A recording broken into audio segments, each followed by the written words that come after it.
ઓહો મમ્મી, આટલા બધા મરચાંનું તમે શું બનાવવાના છો આજે? આજે આપણે ભરેલા મરચાંનું શાક બનાવવાનું છે. હાય ફ્રેન્ડ્સ, મારી ચેનલમાં તમારું સ્વાગત છે. આજે આપણે સરસ મજાનું જો ઘરના બીજા શાકથી આપણે કંટાળી ગયા હોઈએ તો આપણે આજે ભરેલા મરચાંનું શાક ઘરના મસાલાથી લાજવાબ આપણે બનાવીશું ફ્રેન્ડ્સ. એમનામ રોટલી જોડે પણ ખવાશે, દાળ ભાત જોડે એમને પણ ખવાશે અને લુખ્ખું પણ ખવાશે. આ ખાવાની એટલી મજા આવશે ને કે જે ન ખાતા હોય ને મરચાં એ પણ ખાશે. એવું સરસ શાક આજે બનશે. તો ચલો ફ્રેન્ડ્સ, આજે આપણે ભરેલા મરચાંનું શાક બનાવીએ. નાની સાઈઝના કેપ્સિકમ આવે એ લીધેલા છે અને મેં ધોઈને કોરા કરીને રાખી દીધા છે.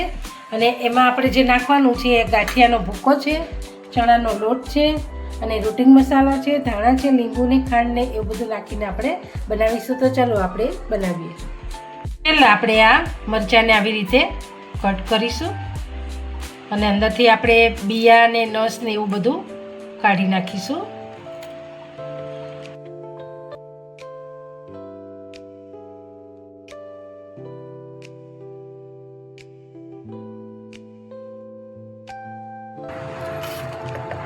આપણે આવી રીતે બધા મરચાં કરી નાખીશું. આમાં આપણે મસાલો ભરવાનો છે એટલે હવે આપણે લોટ શેકી લઈશું. આપણે આમાં 1-1.5 ચમચી જેટલું તેલ નાખીશું. ચણાના લોટ એડ કરીશું. આપણે એને ધીમા તાપે થોડોક બ્રાઉન થાય ને એવો આપણે શેકી લઈશું. થોડો જ શેકવાનો છે, આમ તો બહુ બ્રાઉન કરવાની જરૂર નથી કેમ કે આપણે એને પાછા હજી બાફવાના છે. થોડીક સુગંધ આવે ને એટલો આપણે શેકી લઈશું.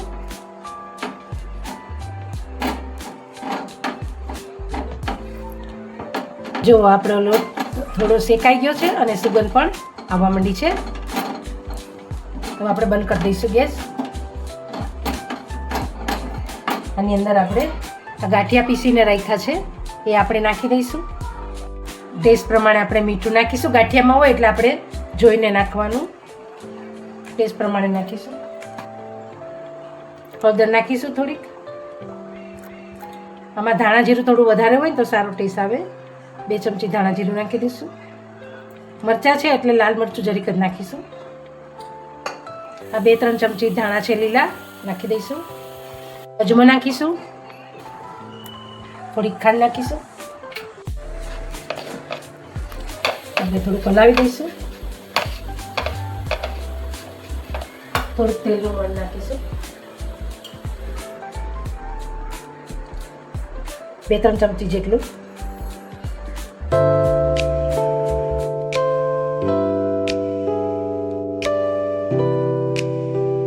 આપણે આ બધું સરસ મિક્સ કરી દઈશું. પછી આપણે ટેસ્ટ પ્રમાણે થોડુંક ઘટતું હોય ને નાખવું હોય તો નાખી દેવાનું. લીંબુ, મીઠું, ખાંડ જરીક ચાખીને ટેસ્ટ કરીને.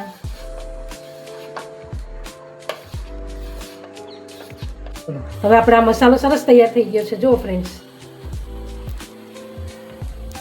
હવે આપણે મરચાં ભરી દઈશું.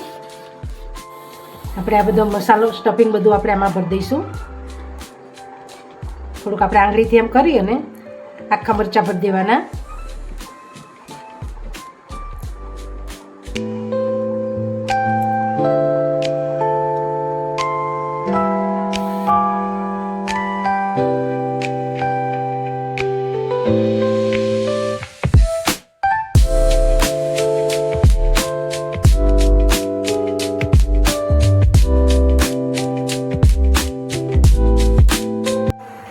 આ મરચાં આપણા ભરેલા તૈયાર છે. હવે આપણે એને બાફવા મૂકી દઈશું. ગરમ પાણી મૂક્યું છે, એની ઉપર આપણે આ ચાણી મૂકી દઈશું. એમાં આપણે બાફવા મૂકી દઈશું.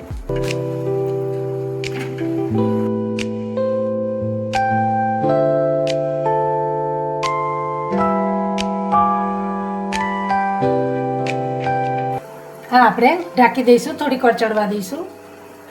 હવે આપણે ચેક કરી લઈશું. આપણા મરચાં ચડી ગયા, બફાઈ ગયા છે.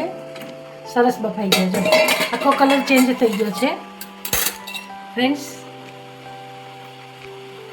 જો સરસ ચડી ગયા, એકદમ ક્લીન ચપ્પુ આવે છે.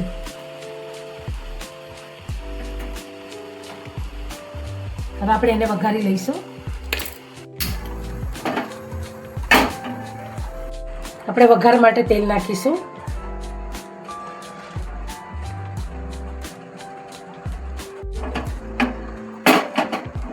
આપણે એમાં ચપટી રાઈ નાખીશું. તળવા દઈશું. પ્લીઝ તમે મારી ચેનલને સબસ્ક્રાઈબ નથી કરતા, સબસ્ક્રાઈબ કરજો, શેર કરજો અને મને કમેન્ટ કરીને કહેજો કે ફરીને તમારે કયો વિડીયો જોવો છે તો એ આપણે બનાવીશું. તમારા સપોર્ટની મને ખૂબ જરૂર છે. આપણે જરીક જીરું નાખીશું. તમે આમાં હિંગ પણ નાખી શકો છો, મેં નથી નાખી. હવે આપણે આ મૂકી દઈશું મરચાં.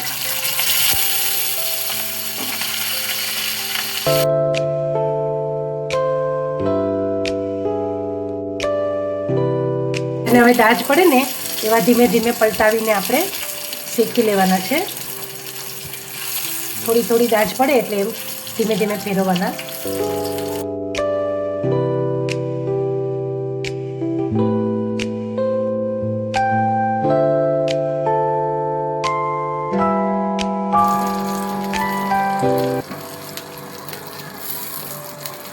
આપણે આવી દાજ પડે એવા આપણે બધા શેકી લેવાના છે. જો ફ્રેન્ડ્સ, દાજ મસ્ત બધા શેકી આવી રીતે તળી લેવાના. તેલ થોડુંક જ નાખવાનું છે પણ આપણે શેકવાના છે. આ બધેલો મસાલો છે ને એ આપણે ઉપર ભભરાવી દઈશું.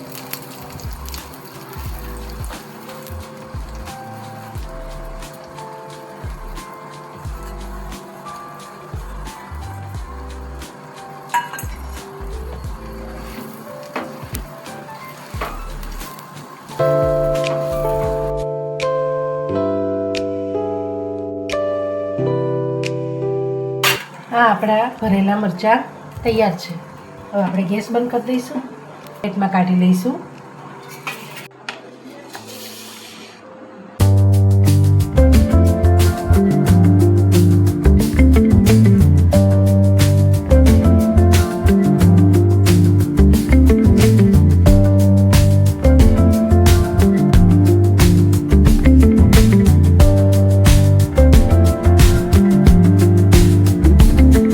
આપણા ભરેલા મરચાંનું શાક તૈયાર છે. જો તમને આ મારો વિડીયો ગમ્યો હોય તો શેર કરજો, સબસ્ક્રાઈબ કરજો, લાઈક કરજો, તમારા ફેમિલીમાં શેર કરજો, ફ્રેન્ડ્સમાં શેર કરજો અને મને કમેન્ટ કરીને જરૂર કહેજો કે તમને આ મારા ભરેલા મરચાંનો વિડીયો કેવો લાગ્યો. Okay friends, bye. Radhe Radhe. જય સ્વામિનારાયણ.